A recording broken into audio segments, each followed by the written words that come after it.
Nah, kalau tidak kembali ke Allah ya kesasar. Karena yang namanya selamat itu kan dari mana dia datang ke situ dia pulang. Datangnya dari Allah mesti pulang ke Allah. Jadi kembalinya kita bukan ke surga Bapak Ibu, ya, tapi kembali kepada Allah. Nah, cuman banyak kadang-kadang kita ini yang هل أتى على الإنسان حين utamaan kalimat la ilaha. Kalau pada waktu yang lalu kita telah pelajari cara melaksanakan zikir dan kelebihan kalimat la ilaha illallah dibanding dengan kalimat lain itu sudah sangat jelas. Nabi sallallahu alaihi wasallam mengatakan afdalu ma kuntu ana wa nabi la ilaha illallah. Kalimat teragung yang pernah kusampaikan dan disampaikan oleh para rasul sebelum aku itu adalah kalimat la ilaha illallah. Jadi dari sekian banyak kalimat yang disampaikan Rasul SAW itu yang paling afdal itu adalah kalimat la ilaha. Bahkan di dalam hadis lain Rasul mengatakan kalaupun ditimbang bumi dan langit serta isinya di sebuah piring timbangan, kemudian la ilaha illallah diletakkan pada piring timbangan yang sebelah, masih jauh lebih berat la ilaha illallah. Dan kalimat la ilaha illallah juga disebut dengan miftahul jannah, kunci pembuka surga. Oleh karena itulah maka Nabi menganjurkan untuk memperbarui iman, perbanyak mengucap kalimat la ilaha illallah. Jadi itu imanakum bikasrati qauli la ilaha. Perbarui imanmu dengan banyak menyebut kalimat la ilaha. Jadi kita berzikir dengan kalimat la ilaha illallah dalam bilangan yang banyak itu merupakan pelaksanaan dari ajaran junjungan kita Nabi besar Muhammad SAW. Tapi kadang kalimat yang satu ini yang agak jarang-jarang kita sebut. Padahal inilah kalimat yang teragung. Hanya di dalam Tarekat Qadariyah Naqsyabandiyah yang diajarkan oleh pengusaha Bahanom dari Suryalaya itu menganjurkan atau mewajibkan kepada para ikhwannya untuk melaksanakan zikir setiap selesai sholat fardu minimal 165. Ya, setiap selesai sholat fardu zikir 165. Bagaimana dengan zikir masyhur? Zikir dengan subhanallah, kemudian alhamdulillah, kemudian Allahu akbar. Yang masing-masing 33. Itu juga sangat bagus. Tapi kalau kita perhatikan maksud dan tujuannya ya sama. Tahalli dan tajalli. Subhanallah, tahalli. Alhamdulillah, tahalli. Allahu akbar, tajalli. Nah, tetapi zikir masyhur ini masih panjang perjalanan dibanding dengan kalimat la ilaha illallah. Di mana letak perbedaan? Kalau subhanallah itu masih penyadaran. Maha suci Allah. Padahal kalaupun kita tidak menyebut subhanallah kan Allah tetap maha suci. Tetapi kenapa Rasul SAW menganjurkan kepada kita untuk ya berzikir dengan zikir masyhur itu. Ketika selesai sholat ya zikir masyhur. Subhanallah 33, alhamdulillah 33, Allahu akbar 33. Tapi ini agak jarang-jarang sekarang ini diamalkan orang. Orang banyak sekarang ini sami'na wa ata'na ghufranaka rabbana wa ilaikal masir, selesai. Dan nggak nyambung ke masur. Mestinya kan nyambung ke masur. Subhanallah, subhanallah. 33. Alhamdulillah, alhamdulillah. 33. Allah, 33. Kalau bisa nyambung lagi dengan zikir thayyibah. La ilaha illallah. Ya. Kalaupun kita tidak menyebut subhanallah, Allah tetap maha suci. Tapi kenapa kita dianjurkan untuk berzikir dengan tasbih subhanallah, subhanallah, subhanallah. Artinya maha suci Allah. Ini supaya kita sadar tuh, yang suci itu Allah, bukan kita. Jadi subhanallah, subhanallah. Kalau dibahasakan dengan bahasa lain, ya Allah, Kau yang suci, aku yang kotor. Jadi ngaku kita kalau yang suci itu Allah, bukan kita. Kita ini kotor. Banyak dosanya, banyak nggak taunya. Kita ini kotor. Yang suci itu Allah. Padahal kita semua manusia ini mesti kembali kepada Allah. Inna lillahi wa inna ilaihi raji'un. Dari Allah mesti pulang ke Allah. Nah, Allah yang maha suci itu tidak terima kecuali yang suci juga. Inna Allah ta'ala thayyibun la yaqbalu illa thayyiban. Allah Ta'ala itu maha indah, maha bagus, maha suci. Dia tidak menerima kecuali yang bagus, yang suci juga. Nah, ini ada dua hal yang berbeda ya. Kita ini kotor, Allah maha suci. Kita ingin kembali kepada Allah, Allah tidak terima kecuali yang suci juga. Nah, berarti solusinya apa? Solusinya ya kita harus sucikan dulu diri kita. Gitu. Sebab nggak bakal bisa kembali kepada Allah tanpa kita suci terlebih dahulu. Ya. Jadi Allah maha suci, kita ini kotor. Sedangkan kita ingin kembali kepada Allah. Allah yang maha suci tidak menerima kecuali yang suci juga. Nah, sedangkan kita masih kotor. Jadi solusinya apa? Ya harus kita usahakan dulu bahwa supaya kita disuci. Nah, lalu kita coba ya bertanya kepada mereka yang ahlinya. Bagaimana cara mensucikan diri kita ini? Karena kita ini akan kembali kepada Allah. Nah, kalau tidak kembali ke Allah ya kesasar. Karena yang namanya selamat itu kan dari mana dia datang, ke situ dia pulang. Datangnya dari Allah, mesti pulang ke Allah. Jadi kembalinya kita bukan ke surga, Bapak Ibu. Ya. Tapi kembali kepada Allah. Nah, cuman banyak kadang-kadang kita ini yang dikejar surga aja itu. Nah, cuman yang punya surga kadang-kadang lupa kita untuk mengkajinya. Siapa yang punya surga itu? Kita ini ya maunya ke surga aja. Lupa kita untuk mengetahui siapa yang punya surga. Ya. Jadi kita ini tidak disuruh untuk kembali ke surga, enggak. Ya, surga itu adalah kenikmatan. Nah, kenikmatan itu rahmat dari Allah. Kita butuh, makanya kita minta. Allahumma inna nas'aluka ridhaka wal jannah. Ya Allah, kami mohon ridhamu dan mohon surgamu. Kita minta. Kenapa? Karena kita juga butuh, tapi bukan tempat kembali. Kalau tempat kembali, kita kepada Allah. Nah, inilah yang paling penting dulu. Ya, diusahakan gimana supaya kita bisa kembali kepada Allah. Nah, kalau sudah kembali kepada Allah, nah disitulah surga yang hakiki. Jadi surga yang hakiki itu bukan yang banyak bidadarinya.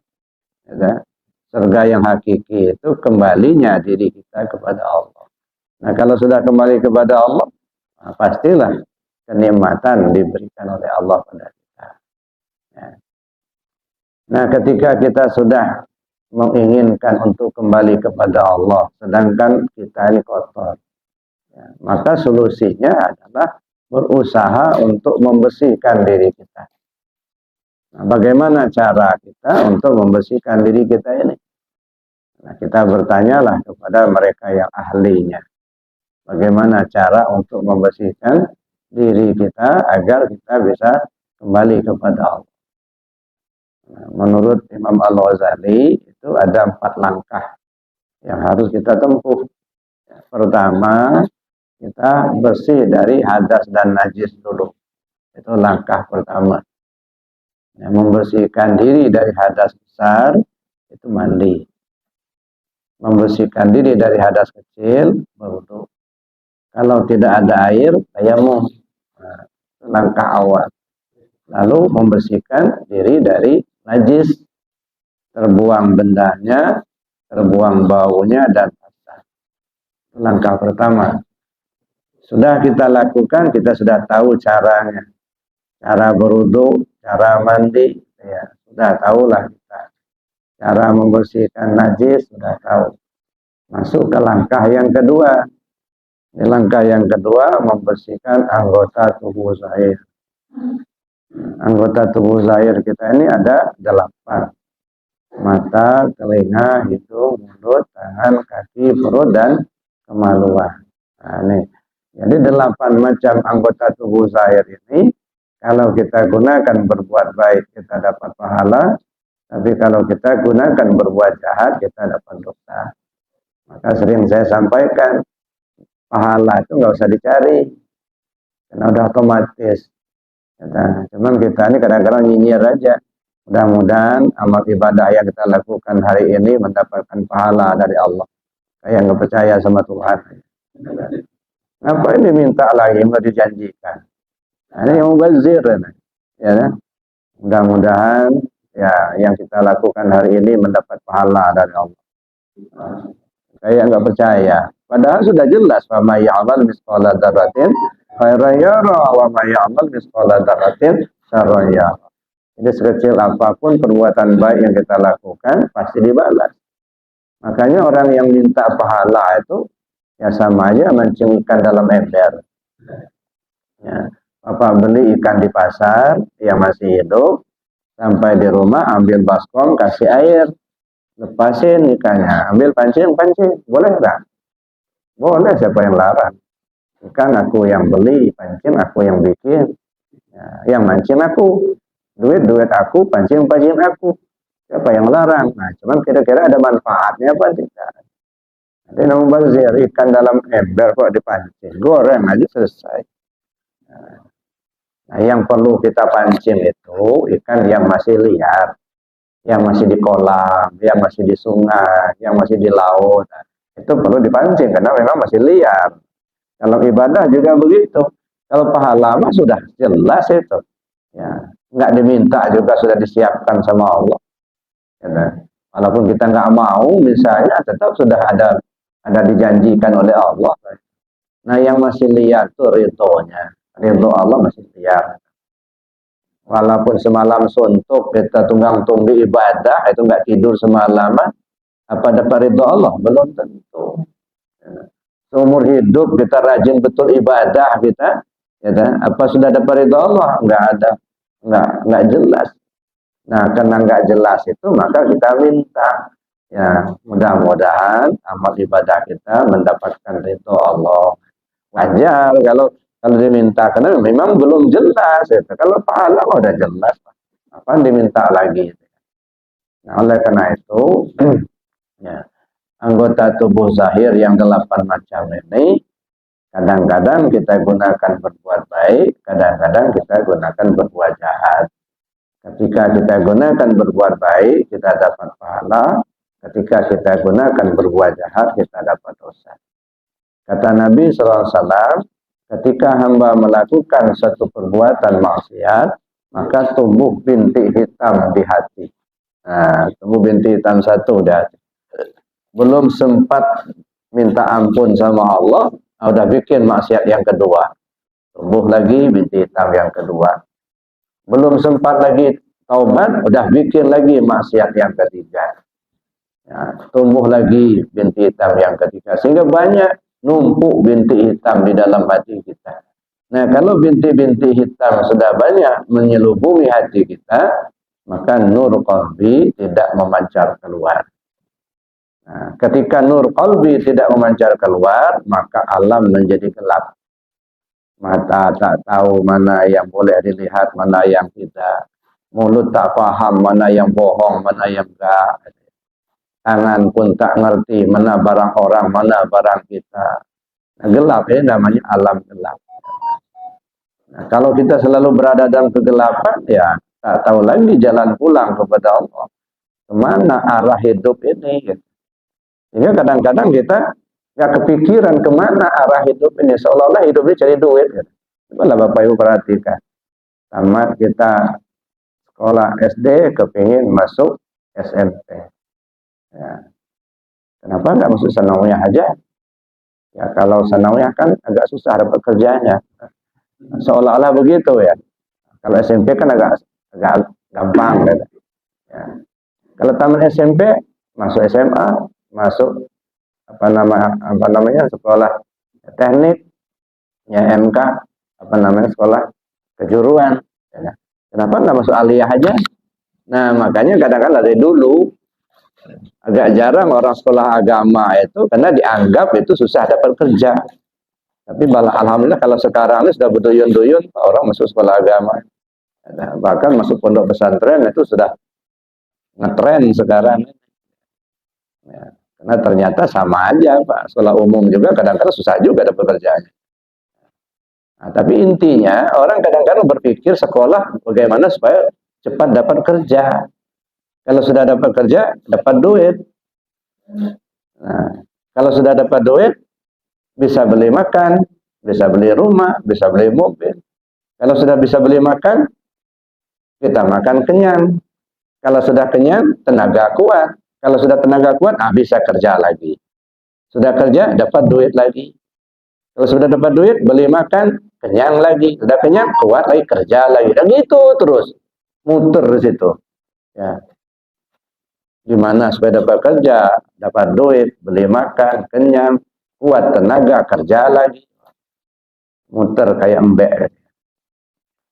Nah, ini kadang-kadang kita berpikirnya ke sana. Jarang kita berpikir kemana sih arah hidup ini. Kadang-kadang tenggelam di lautan dunia. Begitu. Yang dipikirin duit. Gitu. Terus itu. Nah, karena itu Bapak Ibu yang saya hormati, ketika hati kita sudah terselubung dengan bintik-bintik hitam tadi, maka nur qalbi tidak memancar keluar. Nah, solusinya gimana? Bersihkan. Jadi membersihkan anggota tubuh zahir tadi. Mata, telinga, hidung, mulut, tangan, kaki, perut, dan kemaluan.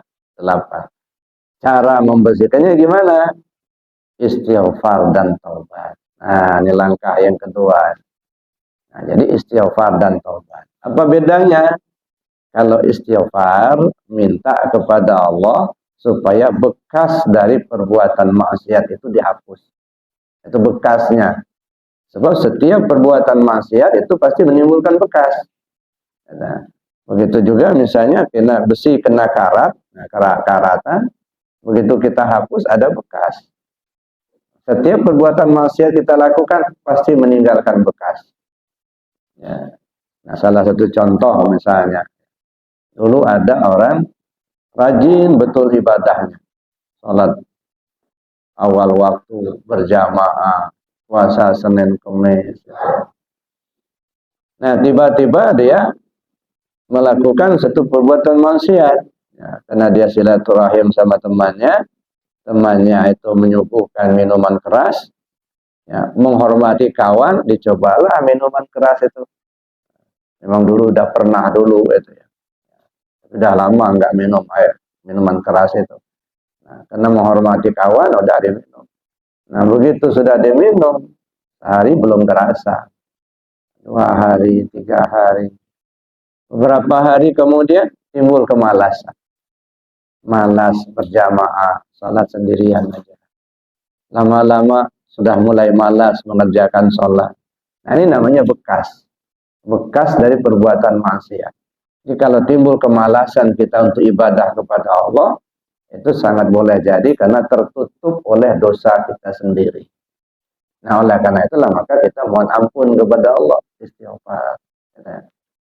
Nah, setelah dihapus bekasnya, lalu bertaubat. Apa itu taubat? Mungkin kita bisa katakan taubat itu kembali dari perbuatan jahat kepada perbuatan baik. Ya, boleh saja. Nah, tapi kalau kita perhatikan lebih jauh itu, taubat itu ada upaya untuk dijaga alat yang 8 ini jangan sampai digunakan lagi berbuat tidak baik. Nah, kalau selama ini mungkin kita sering bohong, nah dijaga mulut itu supaya jangan bohong lagi. Tapi ini kan kadang-kadang enggak. Ya, mengucap kalimatnya sering, astagfirullahaladzim, alladzi la ilaha illa huwal hayyul qayyum wa atubu ilaih. Itu mah kalimat. Keluar dari masjid bohong lagi. Ya, astagfirullahaladzim, alladzi la ilaha illa huwal hayyul qayyum wa atubu ilaih. Keluar masjid sendal kawan diambil. Nah, ini enggak ada upaya menjaga. Jadi kalau kita bertaubat, gitu ya, kita ada upaya untuk menjaga 8 macam alat ini supaya tidak digunakan berbuat jahat lagi. Gitu. Jadi kalau hanya sekedar kalimatnya saja kita ucapkan, tapi tidak ada upaya kita untuk menjaganya, khawatir itulah taubat yang tidak diterima. Jadi salah satu ciri taubat diterima itu ada kemampuan kita untuk menjaga itu. Jaga telinga, jaga mata, jaga mulut. Jangan sampai kita hanya mengucap kalimatnya, tapi tidak ada upaya kita untuk menjaga 8 macam anggotanya tadi. Bapak Ibu yang saya hormati, itu istighfar dan taubat. Mohon ampun kepada Allah atas segala dosa yang pernah kita perbuat. Kemudian kita minta kepada Allah supaya diberi kemampuan untuk menjaga 8 macam alat ini. Jangan sampai digunakan lagi untuk berbuat tidak baik. Nah, kemudian masuk ke langkah yang ketiga, ya, membersihkan anggota tubuh batin. Nah, karena diri kita ini kan ada tubuh zahir, ada tubuh batin. Ya, tubuh zahir jasmani namanya. Nah, jasmani kita ini kan banyak namanya.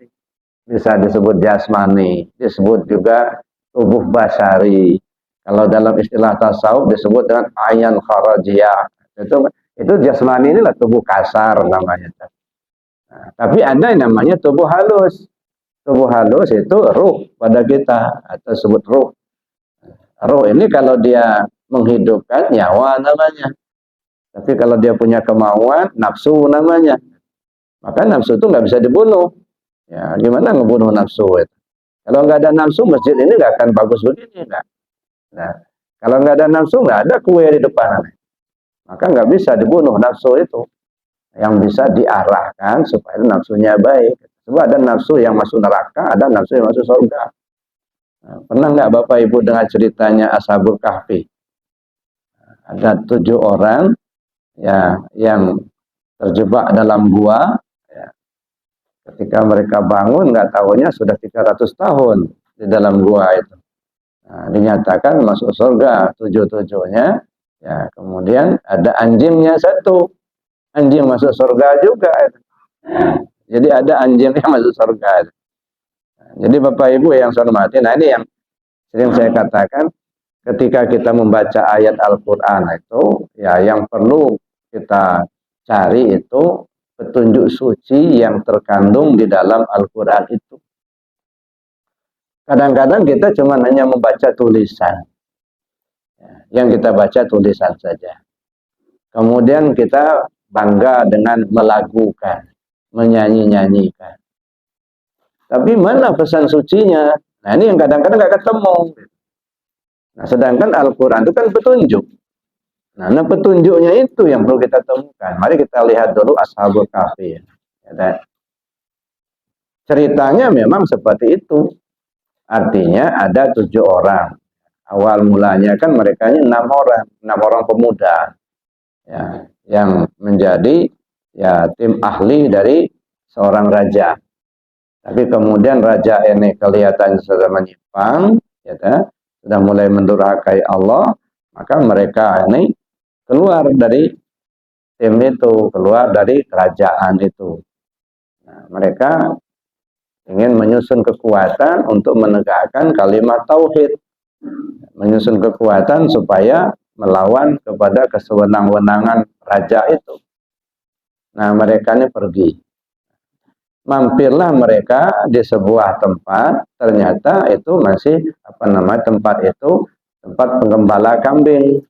Ada seorang lagi mengembalakan kambingnya, nah, mereka mampir di situ. Ya, berenam orang tadi. Nah, ngobrol-ngobrol lah dengan si penggembala kambing tadi. Nah, kalau begitu saya ikut juga katanya, si penggembala kambing tadi. Lalu kambing itu diserahkan sama majikannya, nah dia ikut kepada yang 6 orang pemuda, akhirnya menjadi 7 orang. Si penggembala kambing itu punya anjing untuk menjaga kambing-kambingnya itu. Ya. Nah, dibawanya anjing itu, makanya mereka 7 orang, 8 sama anjingnya. Nah, pergilah mereka, ternyata mereka masuk ke sebuah gua untuk beristirahat di situ. Nah, tertidurlah mereka di sana. Begitu mereka sudah tertidur, tiba-tiba satu orang bangun karena terkena pancaran sinar matahari, gitu ya.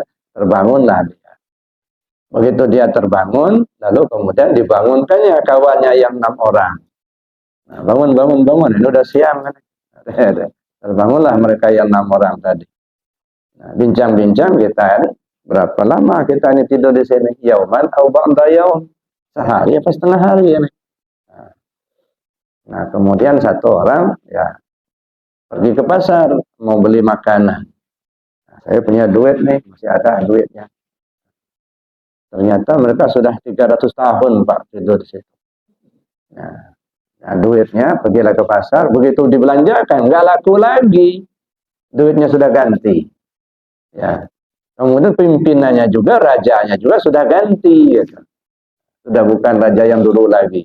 Nah, hitung, nggak tahunya udah 300 tahun mereka tidur dalam gua itu. Nah, kemudian 7 orang ini dinyatakan masuk surga berikut dengan anjingnya. Nah, coba kita lihat ini cerita. Coba Al-Quran itu kan ada yang disampaikan dengan kalimat perintah, aqimus shalah, amar. Ada yang disampaikan dengan kalimat nahi, larangan, la taqrabuz zina. Ada yang disampaikan dengan kalimat khabariyah, cerita. Ada yang insya'iyah, harapan. Rabbana la tuzigh qulubana, itu harapan. Nah, tapi ada yang khabariyah, cerita Ashabul Kahfi, cerita Isra Mi'raj. Nah, ini yang kadang-kadang kita lupa mencari pesan suci yang terkandung dalam cerita itu. Bapak Ibu yang saya hormati, mana yang gua itu? Yang gua itu yang mana? Kalau dulu kejadiannya betul kejadiannya. Tapi mana kalau kita ambil untuk mencari petunjuknya? Ya, ini gua. Kan Al-Quran kan untuk kita. Ya, hudal linnas, petunjuk buat manusia, kan gitu. Nah, kita arahkan ke diri kita karena kita ini manusia. Nah, mana yang gua? Ini jasmani kita ini ibarat gua. Jadi kita ini sekarang ini Pak, diri kita yang sebenarnya kan roh kita. Kalau ini kan gua. Pakaian di dunia, sangkar, atau boleh dikatakan kuburan. Nah, inilah kuburan. Ya, jasad kita ini, kuburan yang berjalan. Nah, jasad kita ini. Atau disebut gua. Jadi kita lagi terkurung di dalam gua jasad ini. Maka sebagian tasawuf orang sufi mengatakan sebenarnya kita sekarang ini lagi mati. Kenapa kita lagi mati? Nggak bisa bebas. Kenapa? Terkungkung sama jasad. Tapi nanti ketika sudah mati sebenarnya kita hidup. Kenapa? Bebas kemana-mana. Nah, kalau mau ke Mekah nggak pakai ONH lagi. Nah, kalau mau ke Blora nggak usah pakai mobil lagi. Bebas. Nah, sekarang terkungkung ini. Ini gua, jasmani kita ini gua. Ya. Mana yang ashab itu? Ya. Yang 7 orang. Isyarat kepada 7 latifah. Latifah qalbi, latifah ruhi, latifah sirri, latifah ya sirri, latifah khafi, latifah akhfa, latifah nafsun natiqah, latifah kullu jasad. Kan 7 latifah. Nah, satu orang kena sinar matahari, dia terbangun. Artinya apa? Satu latifah mendapat hidayah Allah, maka dia belajar zikir, dia amalkan zikir, dia taat kepada Allah. Lalu dibangunkannya temannya yang lain, terbangun pula latifah ruhi, latifah sirri, latifah khafi, latifah apa, latifah nafsun natiqah, latifah kullu jasad. Gara-gara satu yang terbangun, nah yang lain ikut terbangun. Ada. Nah jadi kalau kita berada dalam gua terus, nggak kena sinar matahari, ya tidur terus itulah. Nggak bangun-bangun. Nah, satu yang mendapat petunjuk ibarat kena sinar matahari, sinar hidayah, nur hidayah masuk ke dalam hatinya sehingga tergeraklah hatimu belajar zikir, tergeraklah hatimu mengamalkan zikir. Akhirnya terbangunlah latifah yang lain, yang 6 tadi. Nah, ini masuk surga, artinya ketenang. Makanya kata Nabi, kalau ada anjing di rumah, malaikat nggak mau masuk. Nah, tapi di kita ini di alam syariat, ya kita nggak mau pelihara anjing beneran. Ya, rumah yang kita pahami, rumah yang dari bata, itu kan. Kemudian nggak mau pelihara anjing. Itu pemahaman fikih benar, ya. Tetapi pemahaman hakikatnya mana rumah? Qalbul mu'minin baitullah. Hati kita ini baitullah, ini rumahnya Allah. Kalau ada anjing di rumah, malaikat nggak mau datang. Mana anjing? Iri, dengki, hasud. Itu anjing semua itu kan. Nah, kalau ada anjing di rumah, malaikat nggak mau datang. Artinya apa? Nggak ada ketenangan. Kalau malaikat datang, Pak, tenang, Pak. Kalau belis yang datang, hirup pikuk. Beda. Ya. Makanya kalau ada anjing di rumah, malaikat nggak mau datang. Nggak ada ketenangan. Nggak usah banyak-banyak anjingnya. 1 ekor aja. Namanya iri. Nah, nama anjing itu iri. Biasanya kalau iri itu sudah datang, adiknya datang pula, dengki. Itu. Berdua lah itu, iri sama dengki. Kakak beradik. Nah, udah ribut lah sekampung kalau sudah ada iri sama dengki itu. Nah, nggak bisa ngelihat kawan beli mobil baru, ribut. Dari mana dia duit? Akhirnya orang yang berlayar, kita yang mabok jadinya. Ya. Makanya nggak ada ketenangan itu. Ya. Makanya dibersihkan. Ya, dibangunkan. Latifah yang 7 tadi terbangun semua. Gara-gara yang 1 kena sinar matahari. Nah, setelah mereka terbangun, berikap zikir, bersihlah, timbullah ketenangan. Gitu ya. Yang namanya iri tadi sudah ada. Tapi ada anjingnya yang masuk surga, gitu. Apa itu? Nafsu. Ya, anjing itu nafsu. Ya, nafsu kita ada nafsu yang masuk surga, ada nafsu masuk neraka. Ya, nafsu yang masuk surga gimana? Ya seperti nafsu kita untuk bikin masjid yang bagus gimana? Ada nafsu kita supaya kita bisa kuat ibadahnya. Itu nafsu yang masuk surga, anjing yang masuk surga. Nah, tapi kalau anjing masuk neraka gimana cara maling ayam biar nggak kebunyi? Nah, itu anjing yang masuk neraka. Gimana cara ngotak-atik angka korupsi biar nggak ketahuan sama KPK? Nah, ini namanya anjing masuk neraka yang bagian. Nah, jadi karena itulah maka membersihkan yang anggota tubuh batin. Ini anggota tubuh batin, latifah 7, latifah qalbi, latifah ruhi, latifah sirri, latifah khafi, latifah akhfa, latifah nafsun natiqah, dan latifah kullu jasad. Nah, 7. Nah, membersihkan 7 latifah ini tidak cukup dengan istighfar dan taubat, tapi harus pakai zikir. Likulli syai'in siqalah wa siqalatul qalbi zikrullah. Segala sesuatunya ada alat pembersih, pembersih hati itu zikir kepada Allah. Nah, mulai belajar zikirlah kita. Lalu kita bertanya, zikir itu apa? Nah, zikir itu banyak pengertiannya. Ada zikir yang diucapkan, baca Quran itu zikir. Ada zikir yang diperbuat, ada sholat kita berdiri, ruku yang tidak sujud itu sudah termasuk zikir. Nah, begitu juga kita menunaikan ibadah haji, tawaf kita misalnya, kemudian kita sa'i, kemudian kita wukuf, itu kan perbuatan, itu juga zikir. Jadi zikir di tingkat syariat itu adalah ucapan dan perbuatan. Ya. Lalu ada zikir di tingkat tarekat. Nah, zikir di tingkat tarekat itu ingat hati kepada Allah. Nah, untuk bisa ingat itu, maka kita diajar oleh Allah supaya sebut-sebut dulu namanya. Wazkur rabbaka fil nafsi. Sebut nama Tuhanmu pakai hati. Wazkurisma rabbika bukratan wa asila. Ya, sebutlah nama Tuhanmu di pagi hari dan di sore hari. Wazkur rabbaka fil nafsi. Pakai apa kita nyebutnya? Pakai hati. Sebutlah nama Tuhanmu pakai hati. Tadarruan wa khifatan, dengan rasa rendah hati, rasa takut kepada Allah. Wa dunal jahri minal qaul. Jangan bersuara. Nah, karena perintahnya nyebutnya pakai hati, ya enggak boleh bersuara. Tapi jangan dipahami, enggak boleh zikir bersuara. Kadang-kadang salah letak. Enggak boleh zikir bersuara, zikir keras-keras enggak boleh. Ada ayatnya. Nah, sebutkan ayat tadi, ini salah letak. Ayat ini bukan melarang zikir bersuara, tetapi menyuruh zikir pakai hati. Ketika zikirnya pakai hati, ya jangan bersuara. Gitu. Nah, kalau bersuara ya bukan pakai hati namanya. Nah, tapi kadang-kadang sudah jelas begitu masih juga belum paham, Pak. Nah, saya sering ketika talqin zikir, udah saya sebutkan.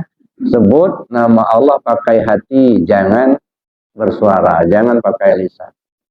Nah, begitu masuk zikir khafi, begitu masih juga Allah, Allah, Allah. Padahal sudah disuruh tungkatkan lidah ke langit-langit. Ya nggak bisa ngomong kan kalau sudah tungkat ke lidah langit-langit. Rapatkan gigi, pertautkan bibir, tahan nafas di bawah pusat. Nah, sebut dalam hati. Sudah begitu masih juga Allah, Allah. Ini ngerti nggak orang? Nah ini jadi Allah perintahkan kita supaya nyebut nama itu pakai hati. Nah, tersebut nama, ingat kepada yang punya nama. Jadi Allah itu alif lam lam ha itu nama, sebutan. Yang kita ingat itu bukan nama, tapi yang punya nama, zat yang bernama Allah. Itu yang kita sembah, itu yang kita ingat. Gitu. Nah, di kita ini kadang-kadang yang baru tahu kita ingat nama. Allah itu nama. Apakah kalau kita tidak sebut Allah atau Allah itu nggak ada? Ada, walaupun sedunia ini nggak ada yang nyebut Allah, Allah tetap ada. Jadi walaupun nggak disebut, nah, jadi yang kita ingat itu sebenarnya bukan nama. Nama itu sebutan. Yang diingat itu zat yang bernama Allah. Nah, karena itu maka kita perlu kaji dulu, kita pahami dulu. Siapa yang bernama Allah itu? Maka untuk mengenalnya kita perlu kaji diri kita. Nah, kita lanjut, Bapak Ibu yang saya hormati, oleh itu membersihkan anggota tubuh batin ini yang 7 macam itu pakai zikir. Nah, zikir di tingkat tarekat ingat. Nanti naik lagi zikir di tingkat hakikat. Nah, bagaimana cara zikir di tingkat hakikat? Dirasa. Nah, jadi medianya beda. Kalau zikir di tingkat syariat, medianya mulut dan tubuh kita ini, tubuh zahir, ucapan dan perbuatan. Kalau zikir di tingkat tarekat, medianya hati, ingat hati kepada Allah. Zikir di tingkat hakikat, medianya rasa. Nah, ingat dirasa. Nah, jadi dirasakan. Nah, jadi bukan hanya sekedar diingat, tapi dirasa. Naik ke zikir tingkat ma'rifat, nah dipandang. Jadi medianya beda-beda. Makanya kata Allah, fa'inna ma tuwallu fasama wajhullah. Kemanapun kau menghadap, di situ wajah Allah. Tentu yang bisa paham, yang sudah ma'rifat, yang sudah kenal. Kalau belum kenal, gimana kita ya memandang sesuatu terlihat adanya Allah. Kata. Nah, ini meja. Nah, kalau Bapak memandang meja ini, terlihat nggak ada Allah? Adanya Allah. Kelihatan nggak? Nggak. Berarti nggak percaya sama Al-Quran. Kata Allah, fa'inna ma tuwallu fasama wajhullah. Kemanapun kau menghadap, di situ wajah Allah. Nah, kita lihat meja, kelihatan nggak ada Allah? Kelihatan karpet yang terbentang, kelihatan nggak ada Allah? Nah, kelihatan ada manusia 1, 2, 3, kelihatan nggak ada Allah? Apapun yang kita pandang, terlihat adanya Allah. Nah, gimana caranya? Nah, bukan Allah itu bisa dilihat dengan mata kepala? Bukan. Nah, sekarang kita gini. Ini Bapak Ibu pandang meja. Ya. Meja ini dari apa nih? Kayu. Kayu yang namanya kayu itu tumbuhnya di hutan, di tanah tumbuhnya. Kebayanglah kita, kayu itu ada batangnya, ada dahannya, ada daunnya, kan begitu kan? Nah, sekarang nggak ada lagi dahannya, nggak ada daunnya lagi. Nah, kalau tebang, kayu itu ditebang. Setelah ditebang, digergaji, jadi papan. Sudah digergaji, jadi papan, dibawalah ke Panglong. Kemudian dibelilah sama tukang mebel. Lalu dipotong-potong, dirakit menjadi meja. Siapa yang ngerjakannya itu? Orang kan? Orang, bukan Allah, bukan orang. Ya. Manusia, ini yang ngerjakannya itu. Bukan Allah pula yang gergaji, bukan. Orang yang ngerjakan, yang nebangnya, yang ngegergajinya, yang nyuguhnya, itu kan orang. Orang ini hidup. Nah, yang membuat orang itu hidup siapa? Nah, itu baru ketemu itu. Nah, orang ini melihat. Yang membuat orang ini melihat siapa? Allah. Nah, jadi pandang meja terlihat orang. Ada tukang, ya, tukang yang bikin meja ini.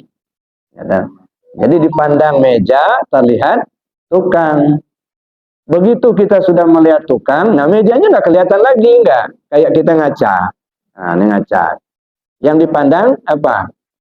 Cermin. Cermin yang dipandang, Bapak Ibu melihatnya di dalam cermin itu siapa? Yang Bapak lihat di dalam cermin itu apa? Wajah kita. Bukan, Pak. Yang dalam cermin itu bukan wajah kita. Bayangan wajah kita. Bayangan. Nah, buktinya bukan wajah kita, coba pencet-pencet, nggak kerasa. Nah, ini bayangan.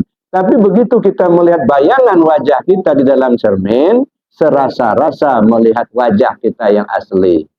Nah, setelah kita melihat bayangan wajah kita dalam cermin, nah cerminnya nggak kelihatan lagi, nggak? Kita udah fokus saja melihat bayangan wajah kita dalam cermin. Nah, cerminnya mana? Nggak kelihatan. Yang kita pandang cermin, tapi yang kita lihat bayangan wajah di dalam cermin. Begitu bayangan wajah sudah terlihat, cerminnya sudah tak terlihat lagi. Kita sudah fokus melihat bayangan wajah dalam cermin saya. Nah, begitulah.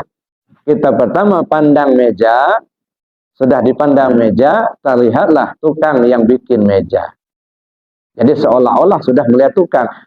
Fokus pandangan kita kepada tukang, mejanya nggak kelihatan lagi. Ya, kita sudah melihat tukang aja. Nah, tukang itu hidup. Hidup itu hayat Allah. Tukang itu melihat itu basar Allah. Tukang itu mendengar itu sama Allah. Nah, begitu kita lihat ada Allah, ya, maka tukang sudah nggak kelihatan. Nah, makanya kata Sultan Aulia, man nadhara syai'an wa lam yarallahu fihi fa nadharuhu batil. Siapa orang memandang sesuatu yang dia tidak melihat adanya Allah di sesuatu yang dia pandang, itu pandangan sia-sia belaka. Nah, bagaimana pandangan sia-sia? Kalau bahasa Lampungnya buta itu bedak. Nah, matanya begini, tapi nggak melihat. Buta itu bedak namanya itu. Ya, kayak mata ikan asin lah itu. Iya, mata ikan asin kan itu belalang begitu, nggak melihat. Ya. Nah, begini jelas adanya Allah nggak kelihatan sama kita. Nah, kenapa tidak terlihat adanya Allah? Bukan Allahnya yang nggak ada, kitanya yang buta. Nah, kita yang buta, kita yang tutupin. Ya, karena kita tutupi. Tidak terlihat adanya Allah, kenapa? Kita tutupi. Pakai apa kita nutupinya? Pakai akuan-akuan. Nah, akulah yang kuasa, aku yang hebat, akulah yang pandai, aku yang melihat, aku yang mendengar, aku yang hidup. Nah, udah ketutup, Pak. Nggak kelihatan lagi adanya Allah. Jadi untuk membersihkan anggota tubuh batin itu pakai zikir. Gitu ya. Nah, zikir itu ada zikir syariat dan ucapan dan perbuatan, ada zikir tarekat dengan ingat hati kepada Allah, ada zikir hakikat dirasa, ada zikir ma'rifat dipandang. Maka kita perlu kaji lebih jauh, kita pelajari lebih jauh gimana cara. Naik ke tingkat yang keempat, membersihkan ruh Rabbani. Nah, itulah diri kita yang sebenar. Kalau ini enggak, bukan. Ini bayangan. Maka disebut wujud kita ini wujud majazi, wujud bayangan. Nah, yang namanya wujud bayangan itu hakikatnya enggak ada. Nih. Nah, ini bayangan. Sebenarnya hakikat bayangan enggak ada. Kenapa? Yang sebenarnya ada yang ini, yang pemilik bayangan ini. Nah, kalau pemilik bayang pindah, nah bayang pindah juga. Jadi artinya wujud kita ini wujud majazi, wujud bayangan. Adanya kita sebagai bayangan saja. Yang punya siapa? Ya Allah. Jadi yang wujud hakiki itu Allah. Nah, kita ini wujud bayangan saja. Nah, oleh karena itulah mana yang diri kita yang sebenarnya? Diri kita yang sebenarnya adalah ruh kita itu. Makanya ruh kita ini tidak pernah mati. Jadi ruh manusia itu nggak ada yang mati. Ya, dari dulu sampai hari kiamat nggak ada ruh itu yang mati. Makanya ruh ini disebut dengan muhdas qadim namanya. Makhluk yang dikekalkan oleh Allah. Jadi ruh kita ini ada awal tanpa akhir. Ada. Kalau Allah awal tiada permulaan, akhir tiada kesudahan. Awal tiada permulaan, akhir tiada kesudahan. Allah. Tapi kalau ruh kita, awalnya ada permulaan, tetapi tiada kesudahan. Nah, makanya muhdas qadim. Ya sebenarnya tidak kekal, tapi dikekalkan oleh Allah. Yang kekal itu Allah. Cuman Allah tidak berkehendak untuk ya memusnahkan atau mematikan. Jadi ada beberapa makhluk yang dikekalkan oleh Allah. Antara lain ruh kita manusia. Surga, neraka, aras, kursi. Itu dikekalkan. Itu muhdas qadim. Jadi kalau disebut mati, sebenarnya yang mati itu jasad. Karena jasad kita ini ya hidup karena ada ruh. Coba kalau ruhnya sudah nggak ada, mati kata orang. Nah, jadi ibaratnya ya buka baju lah gitu. Makanya jasad kita ini dihargai orang kalau dia masih ada ruhnya. Kalau ruhnya sudah nggak ada lagi, lebih cepat dikubur lebih bagus. Ya kan? Jangan lama-lama, ya kan? Ruhnya sudah nggak ada. Tidak perlu kita sombongkan. Ya, jasad kita ini dihargai orang kalau masih ada ruhnya. Kalau sudah nggak ada ruhnya lagi, nggak ada harga lagi. Nah, contohnya, misalnya, Pak siapa nama? Pak Indra, umpama, ya, Pak Indra ini masih bujang, misal, ya, disuruh milih 2 orang gadis, Pak. Ya, 1 orang gadis itu tinggi semampai, rambut sebahu, kulitnya putih bagaikan kapas. Alisnya bagai semut beriring. Masya Allah. Betisnya kayak pauh di layang. Tapi nggak ada ruhnya.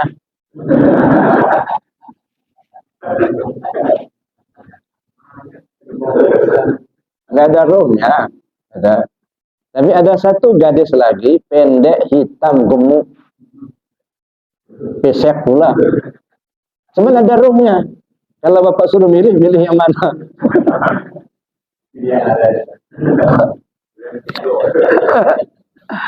Itu ya, mendingan milih yang hitam pendek, bisa disuruh-suruh.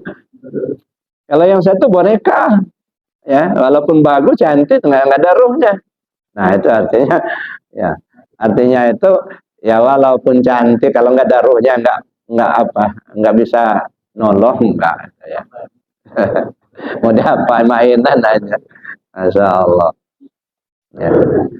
Jadi itu Bapak Ibu. Jadi artinya jasad kita ini hidup karena ada ruhnya. Nah, ruh kita itulah diri kita yang sebenarnya. Yang tidak kenal akan mati. Jadi, kalau disebut mati itu jasad. Ya. Kalau ruh kita kembali ke asalnya. Ya. Tetapi ruh kita ini ya, dia bisa kembali kepada Allah kalau dia sudah bersih. Nah, bagaimana cara membersihkan ruh Rabbani ini? Ya, kalau membersihkan tubuh yang zahir, istighfar taubat. Kalau membersihkan anggota tubuh batin, pakai zikir. Tapi kalau membersihkan tubuh Rabbani, tidak cukup istighfar dan taubat. Tidak cukup pakai zikir. Harus mengenal diri. Nah, itu ya. kenal diri. Nah, kalau kita sudah kenal kepada diri kita, maka kenallah kita kepada Tuhan kita. Kalau kita sudah kenal kepada Tuhan kita, maka hilang sangkutan. Tak tersangkut dengan apa dan siapa. Nah, ketika sudah tak tersangkut dengan apa dan siapa, itu baru bersih namanya. Kalau masih nyangkut itu belum, Pak. Ya kan? Nyangkut di harta, nyangkut di jabatan, nyangkut di duit, nyangkut di makhluk. Itu belum bersih, masih kotor. Nah, makanya kata Allah, yauma la yanfa'u malun wala banun illa man atallah biqalbin salim. Pada satu hari nanti hartamu, anakmu, istrimu, suamimu nggak bisa nolong sama sekali. Yang selamat hanyalah yang datang menghadap Allah dengan hati yang bersih. Maksudnya Pak, bersih dari selain Allah. Ya, tak nempel lagi yang lain itu. Harta sudah tak nempel lagi ya di hati kita. Sudah tak tersangkut.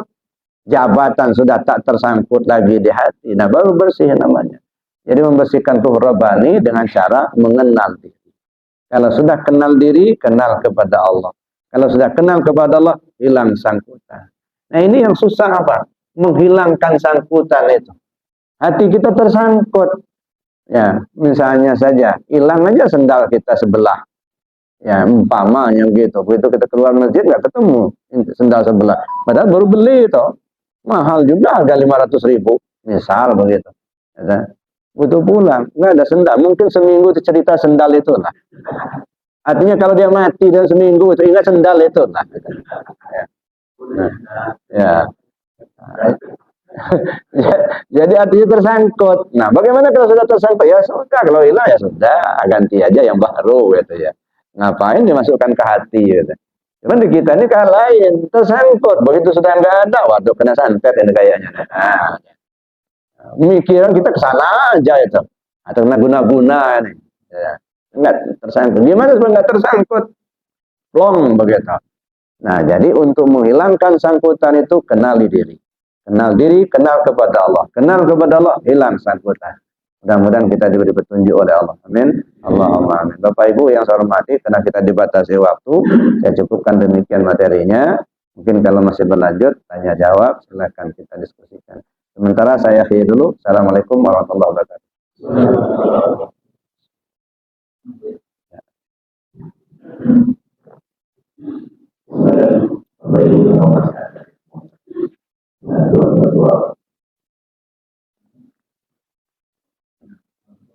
Ya, silakan.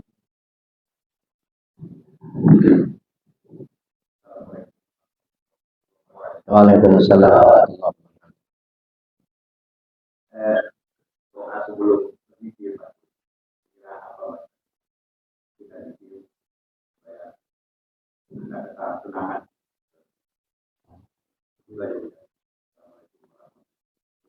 Waalaikumsalam warahmatullahi wabarakatuh. Ya, ini amalan. Ya.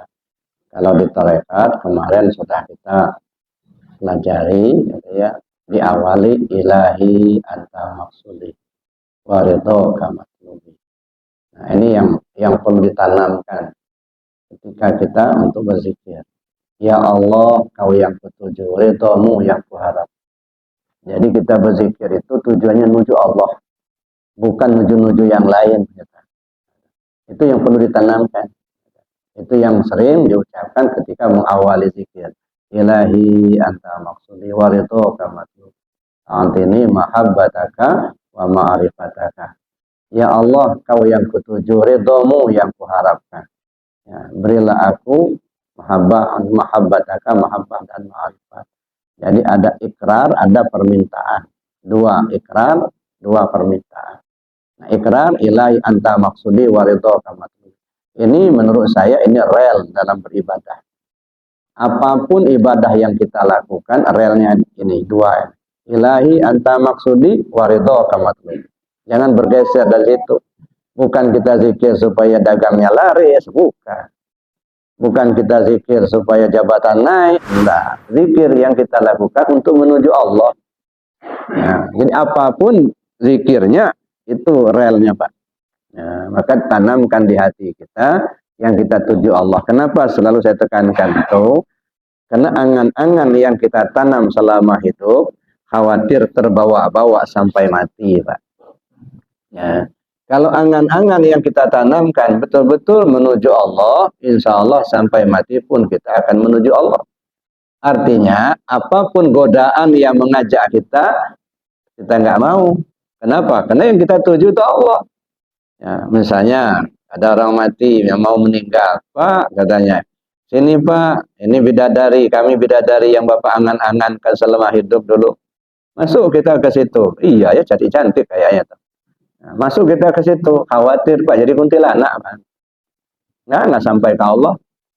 Nah, jadi angan-angan yang perlu ditanamkan selama hidup ini, gimana kembali kita kepada Allah. Jangan angan-angannya ke surga, Pak.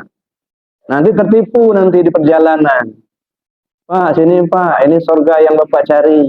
Kelihatan indah betul gitu. Ya, ada suara-suara yang merdu.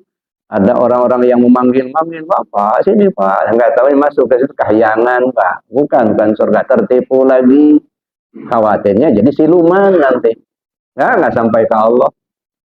Nah, makanya angan-angan yang kita tanamkan, ilahi anta maksud. Ya Allah, kau yang kutuju. Jangan nuju-nuju yang lain, Pak.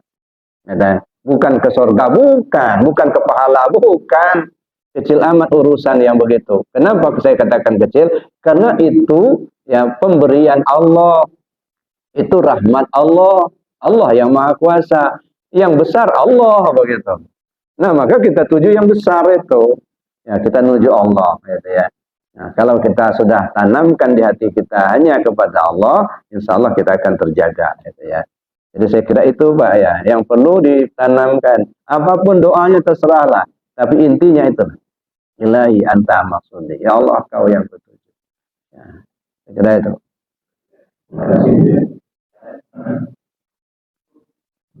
Ya. Baik, baik saja. Alhamdulillah, luar biasa. Cukup. Dan harus kita ulang-ulang terus. Pada intinya, mungkin yang terbaik adalah kita tuju sampai kita zikir setelah sholat, kemudian dari subhanallah, Allahu Akbar, dan amal. Terima kasih. Mudah-mudahan apa sampai ke kuliah dapat kita amalkan dalam kehidupan kita. Insyaallah sampai kehidupan yang Bapak sekalian yang terima kasih kepada kuliah mohon juga kuliah dan sampai kuliah ini mohon pada ini kita doa. Nah, kita doa bersama aja. Bismillahirrahmanirrahim. Allahumma inni astaudi'uka ma 'allamtani wardudhu ilayya inda hajati wa la tansani ya rabbal alamin. Subhanakallahumma wa bihamdika asyhadu an la ilaha illa anta astaghfiruka wa atubu ilaik. Assalamualaikum. هل أتى على الإنسان حين